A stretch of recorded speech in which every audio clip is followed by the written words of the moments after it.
చూసావా పూర్ణిమ, ఏంటో ఇది. ఇంట్లో పొద్దున్నే అందరికంటే ముందే లేచేవాడు, వర్కౌట్ చేసేవాడు, ప్రోటీన్ షేక్స్ తాగేవాడు.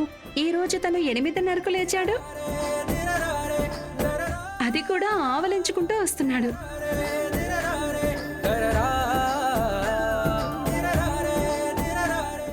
ఆయన లేటుగా రావడానికి నాకు ఎలాంటి సంబంధం లేదు. సో నన్నెవరు ఏమి అడగద్దు. అసలు నిన్ను ఎవరు అడిగారు రేఖ? చాలా స్మార్ట్ అనుకున్నావు కదా, ఇంకేమన్నా చెప్పాలా? అయిపోయిందా? మీరు మరీ స్మార్ట్ అయిపోకండి. నా వేలు వదులు. నేను వదలను. చెప్పేది నీకే వదులు. అసలు వదలను.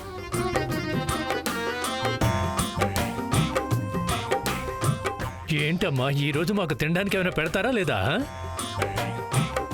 ఏంటి మావయ్య గారు, ఇక్కడ ఎంచక్క అద్భుతమైన రొమాంటిక్ ఫిల్మ్ సీన్ జరుగుతుంటే మీరు రావడంతో ఇంటర్వెల్ పడిపోయింది. రొమాంటిక్ ఫిల్మా? ఇక్కడ అది ఏం లేదు బాబాయ్ గారు. మీరు చెప్పండి, మీరు ఏం తింటారో నేను పెడతానండి. నేను మీకు ఉప్మా పెడతాను.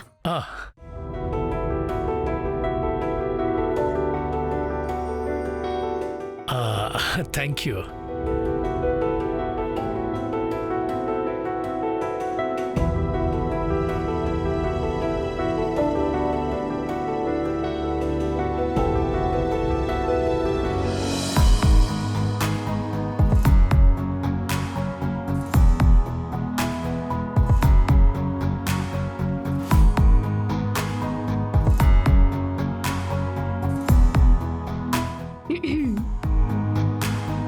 రేఖ, ఒక పని చెయ్యి, నువ్వు కూడా కూర్చో, నేను సర్వ్ చేస్తాను. అప్పుడు మీరు మంచిగా ఒకరినొకరు చూసుకుంటూ ఉండండి. నర్మదా అంటే అయ్యో నేను వడ్డిస్తాను.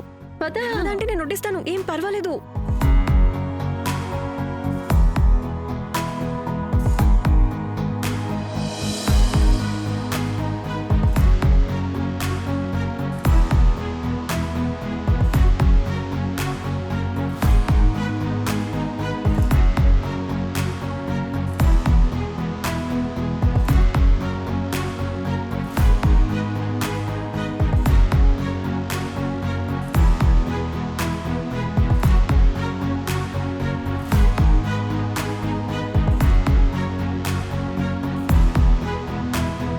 అమ్మా రేఖ, నీకు ఒంట్లో బాగోలేదా ఏంటి?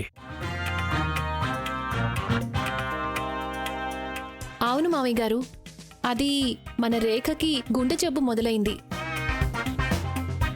డాక్టర్ కూడా చెప్పారు విటమిన్ ప్రేమ లోపం ఉందని. తను దానికే మందులేసుకుంటోంది.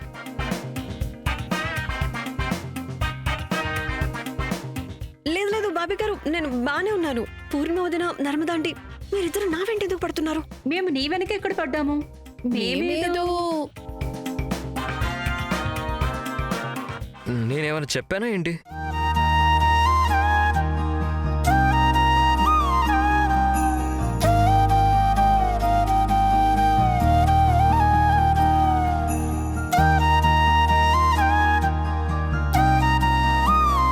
రాఘవ్ ప్లీజ్.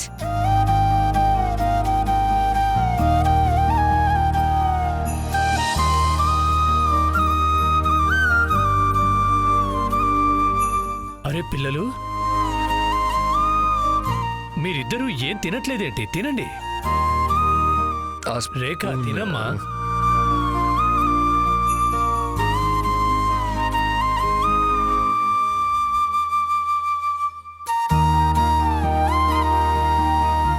ఇన్నేళ్ల నుంచి చూస్తున్నాను, కానీ నేను రాఘవన్నయ్య ఎప్పుడూ లెఫ్ట్ హ్యాండ్తో తినడం చూడలేదు.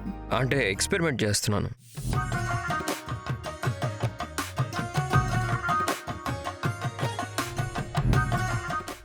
ఓ my God, oh my God, oh my God, అసలు ఏం జరుగుతుంది?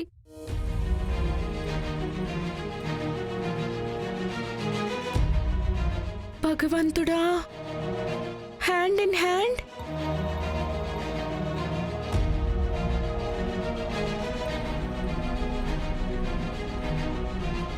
నిజంగానా? మిస్ మడోనా, నువ్వు ఏదో పొరపాటు పడుంటావు.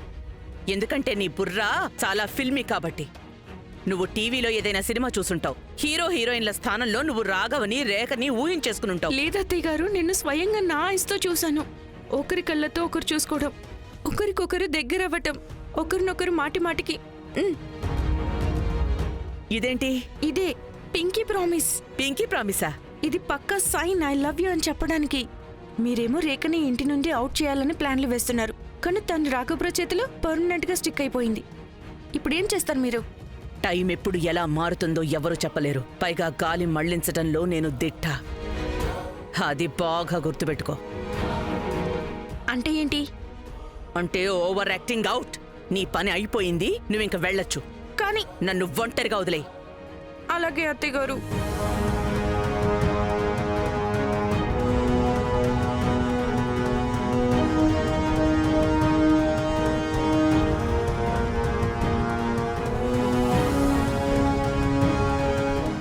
అమ్మా ఉన్నతి, నేను చెప్పేది జాగ్రత్తగా విను. నేను ఎలా ఎలా చెప్తూ ఉంటానో నువ్వు సరిగ్గా అలాగే చేస్తూ పోవాలి. చెప్పింది అర్థమైందా? రేఖా, రేఖా, ఆ రాఘవ్, రేఖా, అందరూ ఉన్ని సీమంతంకి వెళ్తున్నారు. మనం కూడా ఏమైనా ప్లాన్ చేద్దామా? ఎలా? అంటే రాఘవ, ఒక్క నిమిషం ఉండు నాన్న. ఉన్నతి నీతో మాట్లాడతానంటుంది రేఖ. హలో. హలో రేఖ వదిన, నేను మీ నెంబర్కి ఎందుకు కాల్ చేశానంటే నాకే అనిపించింది నేను మీతో బిహేవ్ చేసిన పద్ధతికి మీరు నా కాల్ పిక్ చేయరు అనుకున్నాను. అండ్ రేఖ వదిన, మీరు ఈ గదిలో నుంచే కాదు, ఇక ఈ ఇంటి నుంచి మా జీవితాల నుంచి బయటికి పోండి. లేదు ఉన్నతి, ఏం పర్వాలేదు. నా మీద కోపం ఉండటం వల్లే నువ్వు అలా ప్రవర్తించుంటావు కదా. అండ్ నువ్వు నీ భర్తని చాలా ప్రేమిస్తున్నావు కూడా. అండ్ నీ ఫీలింగ్స్ నేను అర్థం చేసుకోగలను. వదిన, మీరు నన్ను క్షమించారు అని నిజంగా నేను నమ్మాలి అంటే మీరు మా అన్నయ్యతో కలిసి నా శ్రీమంత ఫంక్షన్ కి తప్పకుండా రావాలి. ఉన్నతి, థ్యాంక్ యూ సో మచ్. నువ్వు చాలా మంచిదానివి. కానీ నేను రాలేను. అంటే ధ్రువ్ నన్ను క్షమించేంత వరకు అండ్ మనస్ఫూర్తిగా నన్ను అక్కడికి రమ్మని చెప్పేంత వరకు నేను అక్కడికి రాలేను. నేను మీ ఇద్దరి సంతోషంలో బలవంతంగా దూరాలనుకోవడం లేదు. డోంట్ వరీ వదిన, నేను ధ్రువ్తో మాట్లాడాను అండ్ తను ఒప్పుకున్నాడు. ఏంటి? ధ్రువ్ ఒప్పుకున్నాడా? నేను రావాలని మనస్ఫూర్తిగా కోరుకుంటున్నాడా? అవును. థ్యాంక్ యూ సో మచ్ ఉన్నతి. నేను ఈ శ్రీమంతం కోసం చాలా చాలా ఏర్పాట్లు చేయాలి. నేను నీకు తర్వాత ఫోన్ చేస్తాను. ఓ ఓకే వదిన, సీ యూ. రాఘవ్, మనం కూడా ఉన్నతి శ్రీమంతంకి వెళ్తున్నాం. అండ్ నేను అక్కడికి రావడంలో ధ్రువ్కి ఎలాంటి ప్రాబ్లం లేదంట. Okay okay, calm down. అలా ఎలా కామ్ డౌన్? నర్మదా అంటే మీకు తెలుసా, మేము కూడా మీతో పాటు ఉన్నతి శ్రీమంతంకి వస్తున్నాం. నాకు తెలుసు ధ్రువ్ తన అక్క మీద ఎక్కువ రోజులు కోపంగా ఉండలేడని. నేను కూడా ఉన్నతికి సరిగ్గా ఇదే చెప్పాను. పిన్ని గారు, మీరే ధ్రువ్కి నచ్చ చెప్పారు కదా. లేదమ్మా, నేను కేవలం ఒక సాధనాన్నంతే. ఏం చేసినా అది ఆ దుర్గమ్మ తల్లే చేసింది. రాఘవ్, మనం షాపింగ్కి వెళ్దామా? నేను ఉన్నతి బేబీ కోసం చాలా వస్తువులు కొనాలి. ఒక మంచి హ్యాంపర్ రెడీ చేయాలి. వెళ్దామా? సరే. పద.